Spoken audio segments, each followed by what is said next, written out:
Saya dari awal mengapresiasi apa yang Prof sampaikan. Saya bahkan sempat tepuk tangan. Tapi ketika sampai di situ saya mulai kok ada yang aneh ya. Itu hak Anda. Gini, apapun yang Anda katakan tentang Jokowi, mayoritas rakyat Indonesia hari ini melihat Jokowi presiden terbaik.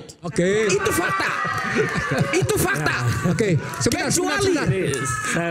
Kecuali rakyat golongan 14%, rakyat golongan 24%. Silakan. Tapi mayoritas rakyat melihat Jokowi presiden terbaik. Itu fakta. Saya punya tesis kita harus begini. jujur dengan fakta itu. Yang katakan para jasa tadi, dia kan berdasarkan itu kan, data itu kan. Para jasa sendiri ya dalam kasus ijazah palsu mengatakan bahwa ijazah palsu dibuat di pasar pramuka. Dengan kuncinya siapa? Betor. Betor sudah mengakui bahwasanya itu adalah fitnah yang saya buat. Itu saksi kunci. Artinya ya, apa yang dikatakan oleh Rajasa di pasar pramuka itu bahwasanya ya Anda nggak tahu, Anda cuma penggembira, Anda penggembira, Anda nggak tahu sejarahnya, Anda tidak baca, Anda tidak lihat. Bagaimana ya dengan proses dengan Pak Paiman, Betor mengatakan bahwa saya sudah memfitnah Pak Paiman mengenai ijazah Pak Jokowi yang di pasar pramuka. Jadi saya jelaskan apa yang dikatakan Rajasa. Ditambahkan pula bahwasanya yang namanya visa Amerika itu bisa dibuat di pasar pramuka. Itu tambah lagi buat saya itu nonsens. Bagaimana bisa dibuat seperti itu? Ya, jadi itu yang saya katakan tadi itu ya. Itu kalau ambil dari. Tadi mau ngomong apa tuh? Silakan ngomong. Nah, masalah ijazah dikaitkan ke sini. Pertama nggak nyambung. Kedua, masalah Bitor itu bukan masalah ijazah, Mas. Belum selesai masalah ijazah ya, Mas.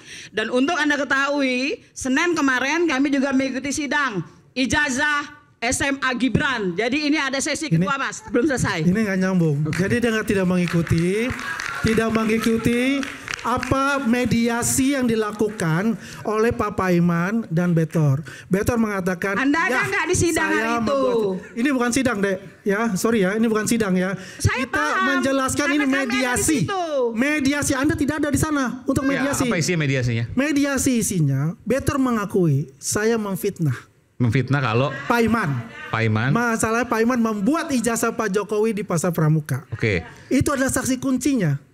Ya. Jadi mengatakan itu kita. Yang mengatakan ini adalah dari pihak Pak Paiman. Betor mengatakan ke Pak Paiman. Betor nggak pernah mengatakan di media. Coba buka ya mediasinya Pak Paiman dengan Betor. Nggak, pertanyaan Betor, Pak Betor sendiri kan nggak pernah menyampaikan. Pak Betor itu minta maaf. Ya, karena minta maaf bahwasanya saya memfitnah Pak Paiman bahwa Pak Paiman membuat ijazah Pak Jokowi di pasar pramuka. Itu jelas, itu ada. Kenapa saya kaitkan ke situ? Karena perkataan itu asalnya itu adalah dari para jasa itu yang mengatakan itu ya. Jadi saya kembali lagi untuk masalah tadi dikatakan briefing. Ya, briefing. Itu kan para Gen Z mengatakan briefing. Ibu-ibu yang memakai jilbab pink. Namanya Ibu Ana. Namanya Ibu Ana. Ya, Ibu Ana itu ya akhirnya kita ketahui bahwa dia itu memiliki kebutuhan khusus. Ya, dicari-cari oleh keluarganya, gitu loh. Cek aja di YouTube dari itu ya. Itu sudah jelas mengatakan itu dan juga minta maaf dengan kelakuan dari ibunya ini. Ya. Jadi jelas untuk itu. Tidak ada yang namanya bahwasanya itu dibuat ya sebagai ikon oleh CIA. Kalau saya katakan untuk itu. Kalau tadi yang soal geng Solo, kalau itu apa namanya CIA, lah karena sumber YouTube saya kenal tuh. Kelompok Solo yang tadi disebutkan tadi Ahu tadi disuruh segala macam yang biasa kemudian melakukan demonstrasi membela Pak Jokowi dan Mas Gibran. Ya, ini saja. Laporan Republika. Bukan Pak Bunyani, ini Pak Bunyani menyampaikan ke kita. Pak Bunyani ya. Ini sebagai mungkin kepolisian bisa menyelidiki lebih lanjut. Siapa orang ini? Dengan informasi dari Pak Bunyani ini. Karena ini adalah suatu fitnah. Kalau misalnya harian Republika ini mempunyai source-nya ini, dia membuat ini, dia kan masih ada recheck. Bukan hanya oleh satu orang yang dia percayai. Mesti ada check and recheck dan balance informasinya. Bisa saja ini seperti kayak Ibu Ana itu. ya hanya asal nyoblak, asal ngomong. Nah, kalau media pasti punya, dia kan highly regulated. Nah, dia kalau diatur. begitu itu kan masukan kepada pihak kepolisian, ya, untuk menyelidiki lebih lanjut dengan orang ini. Berarti orang ini ya mempunyai niat sebagai anarkis. Kenapa? Karena membuat bom Molotov, kan begitu. Tapi dia juga mengakui bahwa saya disuruh oleh Jokowi, disuruh oleh Gibran. Ini pertanyaan besar buat saya. Bagaimana disuruh oleh Pak Jokowi, Pak Gibran? Apakah mereka bertemu dengan Pak Jokowi, Pak Gibran? Enggak, Buni nggak ngomong bahwa itu disuruh oleh Jokowi sama Gibran. Tapi arahnya ke situ, Prof. Enggak, no. Dari penggiringan opininya ke situ. No, saya kira dia cuma menyatakan, dalam catatan saya, Buniani menyatakan bahwa orang yang ditemui oleh Republika itu adalah orang yang sama mendukung kampanye untuk Gibran dan Joko Widodo. Demo, bukan kampanye, demo. Ya demo. Saya nggak tahu kapan ada demo bertajuk dukung Jokowi, kapan ada demo bertajuk dukung Gibran. Ini juga harus diperjelas, saya kira. Kita harus jujur. Banyak, kita kalau harus dukung itu kan supaya banyak. Oke, cara pandang ini kan main bukti ya jadi ya. Iya. Ini debat main bukti kan? Debat main bukti kan? Oke, kalau debat main bukti, mari sama-sama buka HP. Biar Buniani buka HP. Gak apa-apa. Kan ada bisa real time. Kan bisa real time. Oke, sekarang.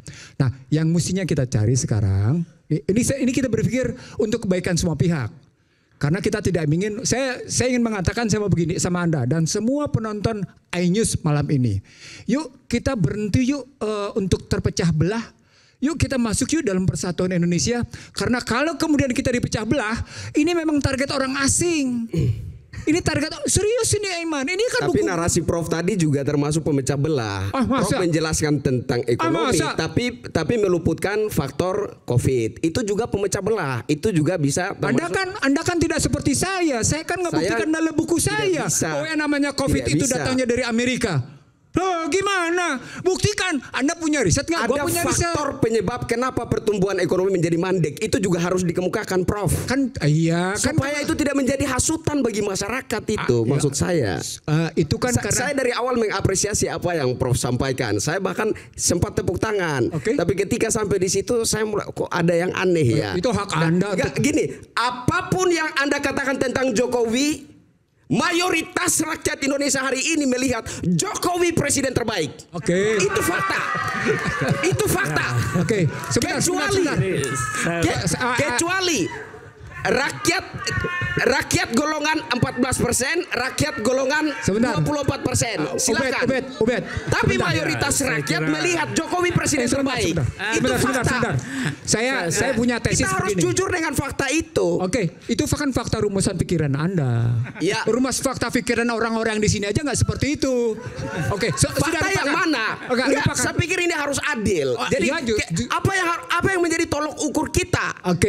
Saya pikir pandangan mayoritas rakyat harus menjadi tolok ukur pikiran kita. Terkorup di dunia versi OCCRP, Mas. Versi OCCRP. Apa itu OCCRP? Aiman, saya tidak ingin. OCCRP itu hanya melakukan polling. Saya bukan media kredibel. Kita juga harus fair. Sebelum saya tidak ingin berdebat dengan omong kosong. Anda juga omong kosong, Prof. Tak pantes. Saya tidak bicara omong kosong. Izin, maaf.